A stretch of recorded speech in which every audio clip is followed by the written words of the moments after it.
Hello everybody, it's Dante Starshine here. This video is about the false dichotomies that make us pawns and players in the bigger game. So recently I played chess. I don't play it that often, but later it brought me into this sort of downloads afterwards. And what I was tapping into was this symbolism of the checkerboard and the idea that here in chess there's the king that must be protected and all of these other players around it fighting each other to keep the king safe. The king representing here a patriarchal warring leader. And this game is alive in our consciousness. So we are now in a strange false dichotomy, and it has always really been this way. Speaking to the United States politics, where there's only two parties battling each other and associating issues that don't really have that much in common with one party versus the other party. And then when you choose your team, suddenly you automatically start to believe all of the same issues because of the pressure of being a part of this or that said team. And the system itself has to fall away. The system has to end because this is a system that forces us into a dualistic way of seeing things. And it's getting more absurd all the time when looking at our world today. A liberal issue was once considered something that has to do with a person's freedom to choose. Yet now, the choice of taking a vaccine or not is being divided in a different way, whereas those who are pro-choice with the vaccine are conservative, and the idea of those that want vaccines to be universally spread are liberal. This is very far from true, and looking deeper into this should be enough for you to snap out of the game entirely. And when you snap out of the game, you stop battling the other people with the opposing point of view. The battle just serves to, like you're playing chess, make player by player fall. And in our world today, perhaps players don't fall in the battle and die, even though that is seen happening with the protests. There is violence that is attacking and destroying human life. To an extent, it can be that. To an extent, losing a player in the chess match can mean losing people to depression, losing people to addictions, people falling off because the intensity of this social unrest and conflict is too much on their system. So in order to really move forward and ascend, you have to stand for what you're for without opposing with violence what you are against. And it's okay if it's an act of civil resistance.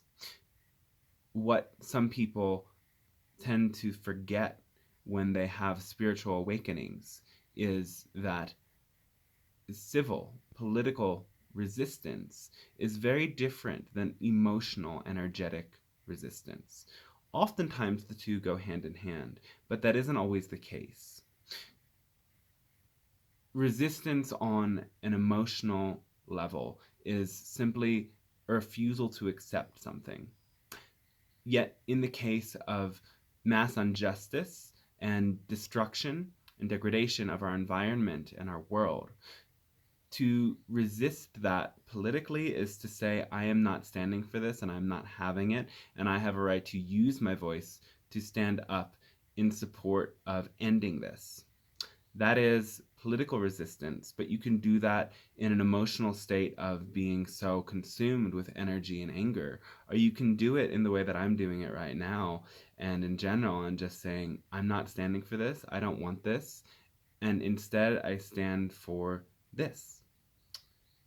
That is resistance, and we need that political resistance in the world. And we need this political resistance that says, I'm not going to play and fall for this game. I'm not going to be a pawn in your game and battle other people because these said leaders, these kings on the board of the game, must be protected and their agenda is better. It's not true. It's really not. And they're creating this whole setup out there where, you're going to be pro-protest, so then you're going to be pro-vax, and you're going to be pro this and that, pro-environment, pro that, and battling the other people that are, anti-protest, anti-evolution in that way, anti-vax, anti Green New Deal, anti-whatever. It's really a false dichotomy. A lot of the things that we're being pressured to support because we're on one side lead us to things that contradict the very philosophy of what it fundamentally would mean to be liberal or conservative. So we have to step out of this, step beyond this, and recognize that we are powerful beings. That if we all stop playing that game, the little king sitting at the end there would not have the power to do very much at all.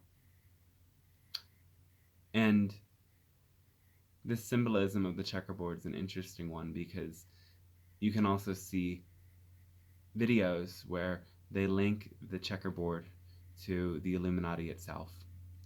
And it also comes through in Barbara Marciniak's book, who is a Pleiadian channel as well, The Path of Empowerment, that this symbol is a universal symbol for the game of life.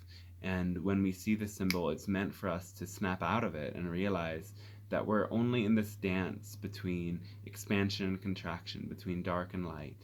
And it can very much feel this way, though this back and forth between the dark and light is only a byproduct of incarnating into this dimension where we have the experience of time, yet our soul is connected to higher dimensions that are beyond that. And when you go up to these higher dimensions, you get to a point where there is no difference between light and dark, and negativity, in a sense, no longer exists. And we want to live in this state where we're connected always to that non-dual awareness, where there is no good or bad. And the more we can tap into this state, the more we realize that there can't be any enemies, because everyone is only doing what they believe to be the best for themselves and for everyone, according to their own belief system. Nobody is actually intentionally a bad person. And even the people that I've met who practice dark arts, not met many, but they weren't in it to cause outward harm to other people. And when they met me and my energy, just very humble, very connected in the light, they actually backed off. So there's no one actually out there that is intentionally causing harm. They're doing it because of what they believe to be true. And when you can see that single thread of light within them, just like that symbol of the yin yang, on the dark side, there's one little bit of light. But if you can focus upon that, you immediately penetrate and go into the light of the other side. But the other side also has that single point of darkness. So even if you walk in the light, you have to always remain aware that even within the light, there is some darkness, there is some limitation, there is something that could be potentially negative. And it's in accounting for that and accepting that we actually transcend it.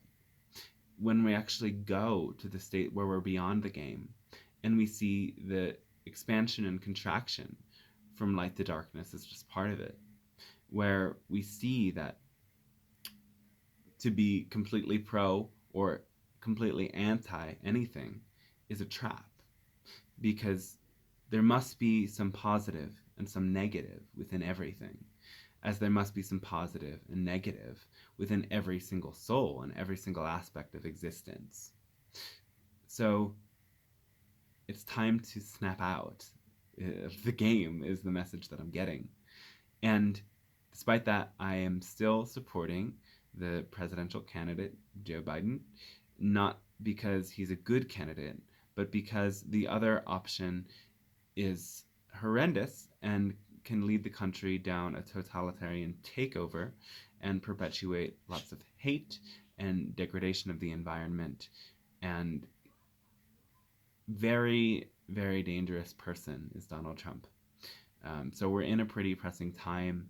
If it was between any other Democrat or Republican candidate, I wouldn't think that the war between them would be that relevant, because they're not fundamentally that different.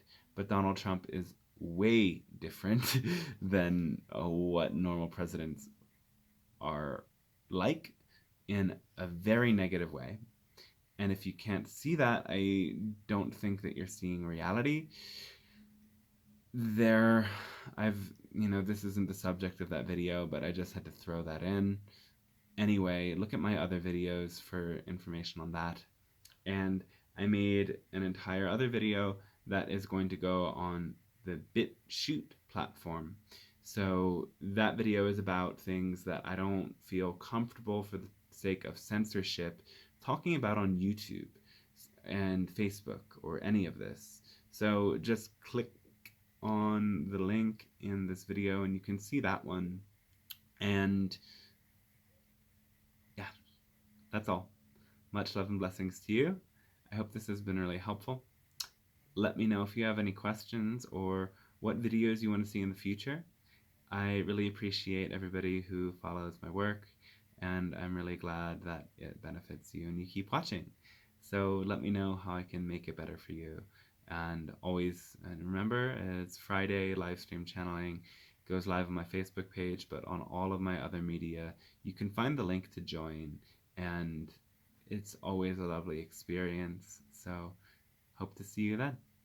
Much love, many blessings, and hope you have the most beautiful day. I'm gonna wait till 13 because I like that number more.